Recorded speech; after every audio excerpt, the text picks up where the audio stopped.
Assalamualaikum warahmatullahi wabarakatuh. Waalaikumsalam. Kami dari kelompok 4 akan menjelaskan tentang lingkup akuntansi dari sejarah perkembangan sampai kepada jenis dan bentuk perusahaan serta konsep implementasi internasional Financial Reporting Standard atau IFRS. Saya Arya Abim Abdillah dengan NIM 21104111261. Saya Amelia Putri Marani, NIM 21104111262.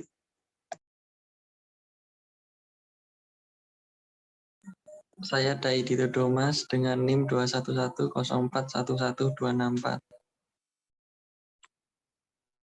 Saya Ahmad Dhani Nur Hidayat dengan NIM 21104111265.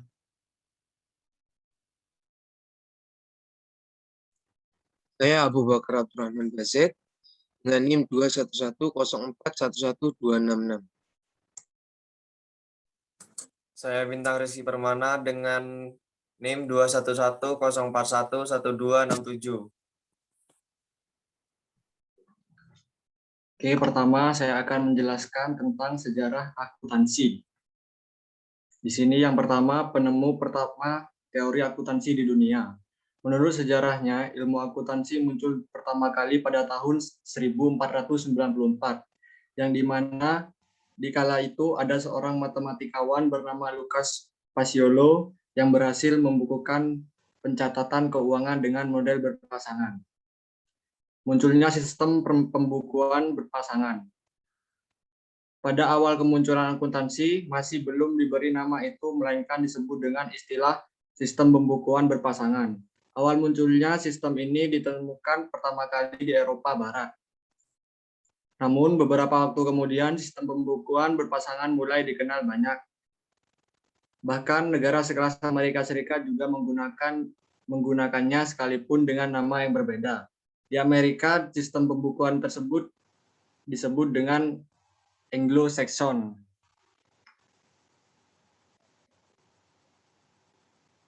Yang kedua, pengertian akuntansi. Secara garis besar, pengertian atau definisi akuntansi adalah suatu proses yang diawali dengan mencatat, mengelompokkan, mengolah, menyajikan data, serta mencatat transaksi yang berhubungan dengan keuangan. Yang ketiga, bidang pengetahuan akuntansi. Di sini bidang pengetahuan akuntansi ada akuntansi keuangan, akuntansi pemeriksaan, akuntansi biaya, akuntansi manajemen, akuntansi perpajakan, akuntansi penganggaran, akuntansi pemerintahan, akuntansi sistem, akuntansi anggaran, akuntansi perbankan, akuntansi internasional, dan lainnya.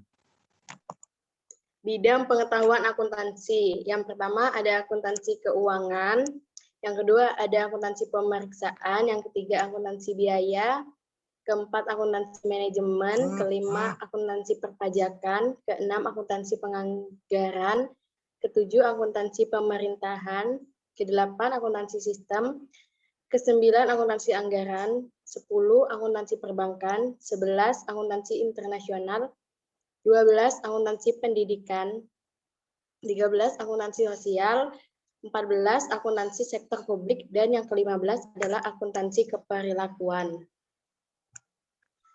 Pekerjaan apa yang dilakukan akuntan? Yang pertama, akuntan membuat catatan keuangan suatu perusahaan. Yang kedua, akuntan dapat bekerja untuk pemerintah, perusahaan, atau organisasi. Yang ketiga, akuntan menyiapkan laporan keuangan seperti perpajakan dan memastikan pajak dibayarkan tepat pada waktunya. Keempat, akuntan membuat rekomendasi kepada manajer mengenai cara mengurangi biaya operasional. Suatu usaha dapat berjalan dengan efisien dan efektif dan meningkatkan untung bagi suatu usaha. Yang kelima, akuntan juga menginvestigasikan kecurangan dalam perjalanan suatu usaha atau organisasi. Selain membuat laporan dan rekomendasi, mereka juga menjelaskan dengan cara yang mudah dimengerti kepada manajer, pemegang saham, dan pihak yang terlibat lainnya. Pada intinya, seorang akuntan bertugas membuat catatan keuangan suatu badan seperti badan pemerintah, badan usaha, dan organisasi. Selain itu, seorang akuntan menyiapkan laporan keuangan seperti perpajakan dan memastikan pajak dibayarkan tepat waktu. Pemakai informasi akuntan itu ada dua. Ada pihak internal, yaitu manajer, dan yang kedua ada pihak eksternal, ada investor, karyawan dan serikat pekerja karyawan, kreditur, pemerintah, dan masyarakat. Di sini saya akan menjelaskan tentang konsep dasar laporan keuangan. 1. Kesatuan usaha atau accounting entity. 2. Kesinambungan, going concern. 3. Perioditas atau time period. 4.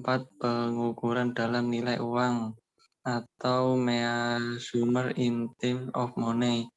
5. Harga pertukaran. 6. Basis accrual atau accrual base. Karakteristik kualitatif laporan keuangan. Karakteristik informasi keuangan yang dihasilkan agar informasi tersebut benar-benar bermanfaat bagi pengambilan keputusan. Karakteristik kualitatif laporan keuangan. Karakteristik informasi keuangan yang dihasilkan agar informasi tersebut benar-benar bermanfaat bagi pengambilan keputusan. Karakteristik kualitatif yang digunakan oleh IAI adalah dapat dipahami, relevan, kendala, dan daya banding. Saya akan menjelaskan laporan keuangan dan unsur-unsurnya. Laporan keuangan berdasarkan IFRS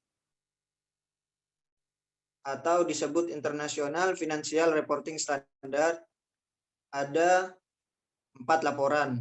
Yang pertama, laporan posisi keuangan atau neraca. Yang kedua, laporan laba komprehensif. Yang ketiga, laporan perubahan ekuitas. Dan yang keempat, laporan arus kas.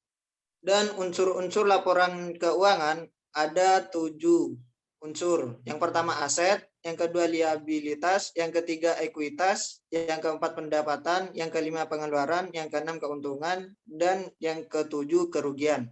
Jenis dan bentuk perusahaan. Jenis perusahaan ada 3.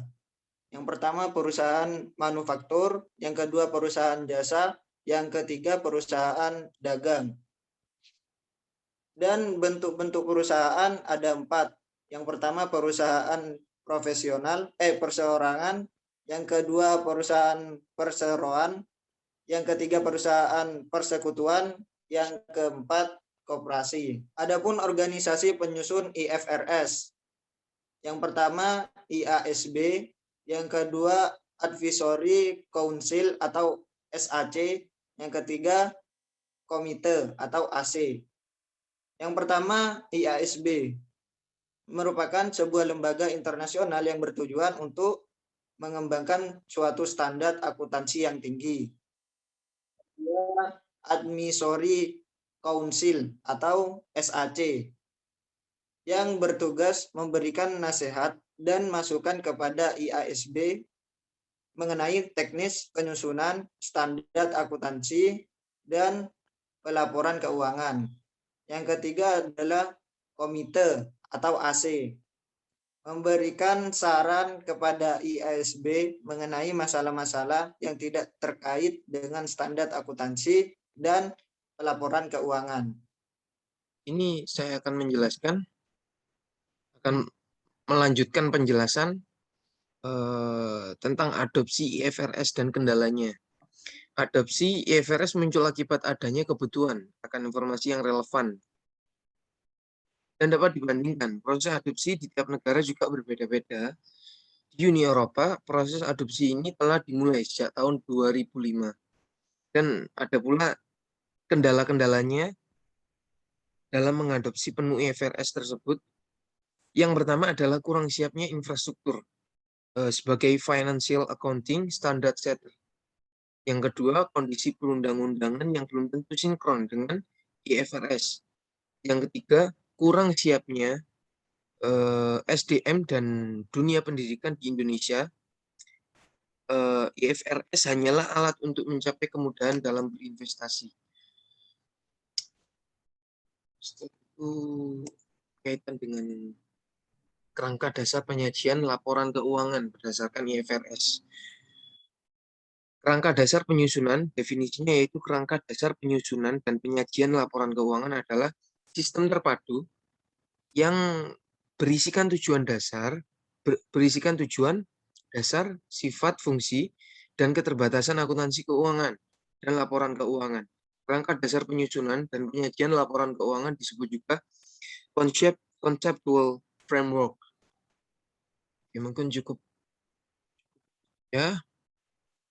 Untuk materi selanjutnya bisa dilanjutkan oleh teman saya, Mas Bintang. Silakan.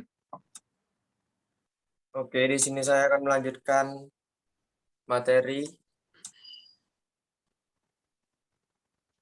dengan judul kompleksitas pelaporan aset tetap. Definisi aset tetap adalah aset berwujud yang mempunyai masa manfaat lebih dari 12 bulan untuk digunakan dalam kegiatan pemerintah atau dimanfaatkan oleh masyarakat umum. Tidak termasuk aset tetap jika aset yang dikuasai untuk dikonsumsi dalam operasi pemerintah, seperti bahan dan perlengkapan, dan aset ini termasuk dalam persediaan. Selanjutnya, kompleksitas laporan keuangan penggabungan usaha. Penggabungan usaha adalah penyatuan entitas usaha. Penggabungan entitas usaha yang terpisah adalah suatu alternatif perluasan secara internal atau akuisisi atau pengembangan kekayaan perusahaan secara bertahap dan seringkali memberikan manfaat bagi semua entitas yang bersatu dan pemiliknya. Yang terakhir adalah laporan keuangan konsolidasi. Laporan keuangan konsolidasi adalah laporan yang menyajikan posisi keuangan dan hasil operasional untuk induk perusahaan dan beberapa anak perusahaan, seakan-akan institusi-institusi tersebut merupakan satu perusahaan. Sekian video yang dapat kelompok kami sampaikan.